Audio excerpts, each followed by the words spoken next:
म्हणून मी त्याच्याकडे पळत आले मी त्याला असं गपचिरी धरलं त्याला. पण मला माहितीच नव्हतं की त्याला करंट लागला नाही. मला असं वाटलं की काहीतरी साप वगैरे चावला असेल.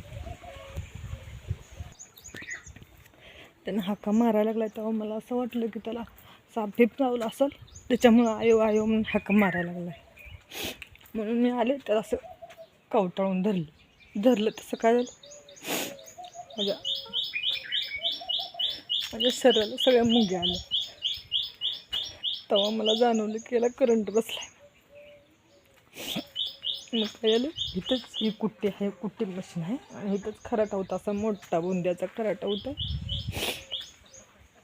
आणि त्याला पण मला नाही धरलं त्या करंट, त्याला धरलं. आणि मग मी काय केलं, त्याची ती अशी फक्त 4 बोटं होती, ह्या 4 बोटाला फक्त करंट धरलं होतं वायरीला.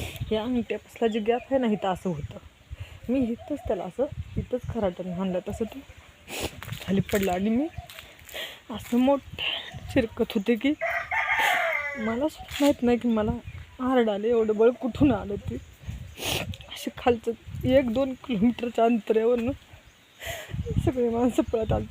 त्यावेळेस मी इथल्या इथं ओरडत नाही, आणि मी त्यावेळेस इतकं जोरात ओरडलेली मला सुद्धा माहीत नाही की मी इतकं जोरात कशी ओरडले आणि काय ओरडले.